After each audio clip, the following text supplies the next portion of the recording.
Hoy te voy a hablar sobre las plantas con semilla, que son las más abundantes en la tierra actualmente, pero esto no siempre fue así. Si recuerdas el vídeo sobre el origen de las plantas, en el pasado la tierra estaba dominada por los helechos y los musgos, organismos vegetales que se reproducían por esporas. Las plantas con semilla, también llamadas espermatofitas, están divididas en dos grupos, con características diferentes. El primer grupo son las gimnospermas.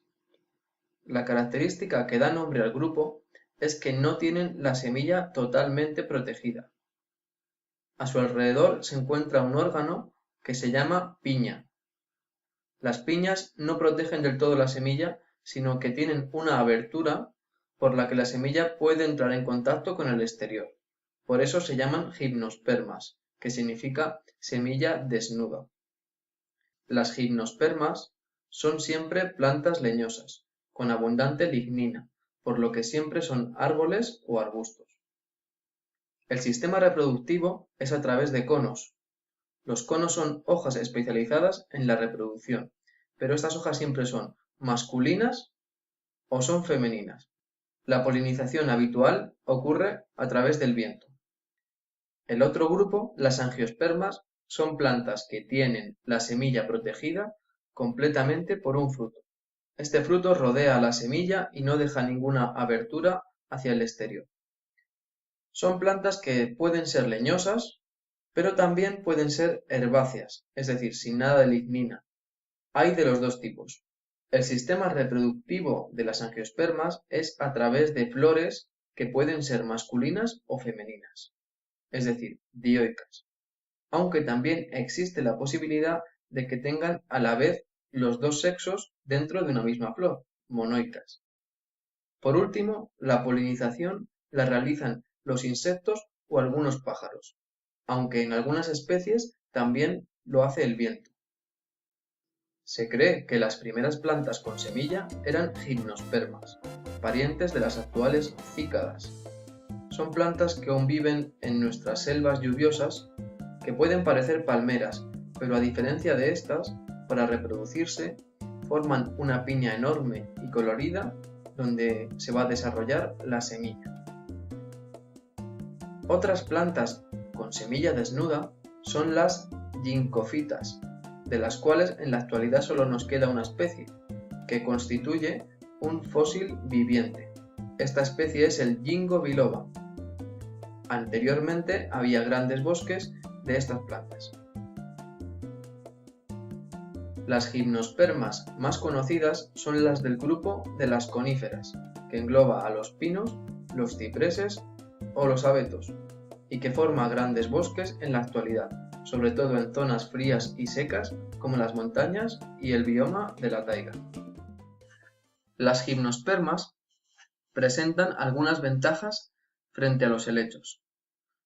Tienen una fecundación independiente del agua, utilizando el viento como transmisor del polen. Presentan una piña que protege parcialmente a la semilla, lo que mejora la supervivencia de los descendientes. Y también poseen semillas que pueden permanecer en estado de latencia durante muchos años. Incluso pueden llegar a ser miles de años. Y cuando las condiciones adecuadas se dan, las plantas germinan. El otro grupo de espermatofitas del que te quiero hablar son las angiospermas. Se cree que las primeras angiospermas son el resultado de la evolución de un remoto grupo de gimnospermas que presentaban piñas vistosas a los insectos para conseguir que se llevaran el polen de una planta a otra. En un principio, la llegada de insectos parece positiva, ya que ayudaría a transmitir el polen entre plantas. Pero estos artrópodos también querían comerse las jóvenes semillas en formación. Se piensa que solo algunas de las plantas que mantenían encerrada la semilla por una hoja deforme que crecía en el interior de la piña, pudieron evitar esta depredación y entonces pudieron dejar descendencia.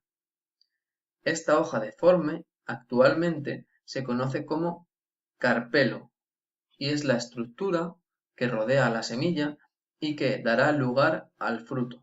Las plantas con semilla protegida, las angiospermas, se diversificaron y se extendieron por las zonas dominadas por las gimnospermas. El motivo fue que había muchísimos insectos transportando el polen, haciendo muy eficiente su reproducción. Estas plantas ya no tenían que producir tanto polen, puesto que lo importante ahora era atraer a muchos insectos. Aquí es donde las flores empiezan a cobrar importancia. Se desarrollan flores de colores llamativos, con sustancias muy dulces, olores interesantes.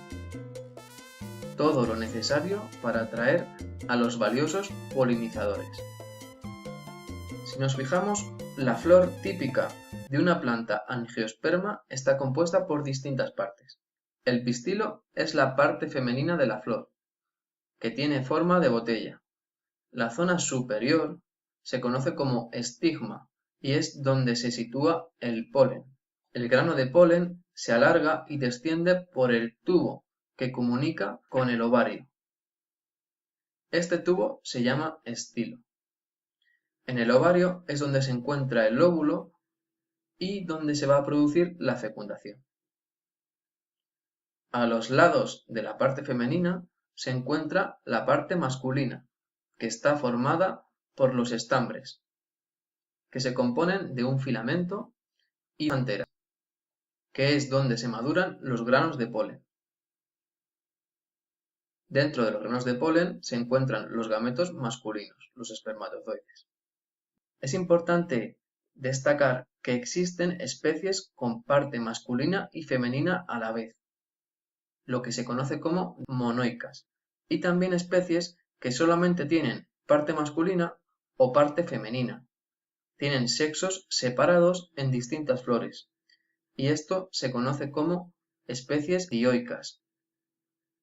A los lados de las partes reproductivas se encuentran las piezas atractoras de insectos, que son dos: la corola, formada por pétalos de color llamativo, y debajo el cáliz, que sujeta la corola y que está formada por hojas de color verde, llamadas sépalos.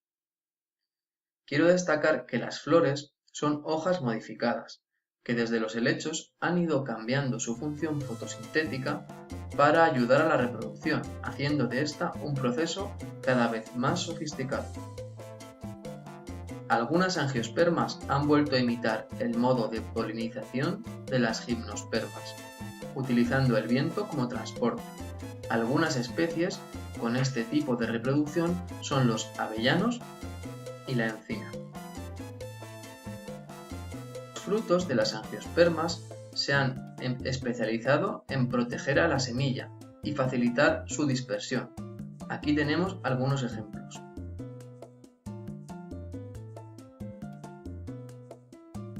Esta mejor dispersión, la facilidad para reproducirse y un mejorado sistema de circulación de la savia bruta y la savia elaborada han hecho a las angiospermas las plantas más exitosas en la conquista de la tierra. Ocupan las regiones más ricas y fértiles y proporcionan la mayoría de nuestros alimentos. Las antaño poderosas gimnospermas han sido expulsadas a vivir en las montañas y en zonas frías y secas, ya que son más resistentes a las condiciones extremas. Aunque también estas plantas son comunes en nuestro día a día porque son muy utilizadas en parques y jardines. Algunas también nos las comemos, como ocurre con los piñones, aunque al no tener frutos, son mucho menos interesantes que las angiospermas. Espero que te haya gustado esta historia de la conquista de la Tierra por las plantas. Si lo ha hecho, me vendría genial que me dieras un like y lo compartieras con quien creas que puede interesarle. Un saludo y nos vemos en el próximo vídeo.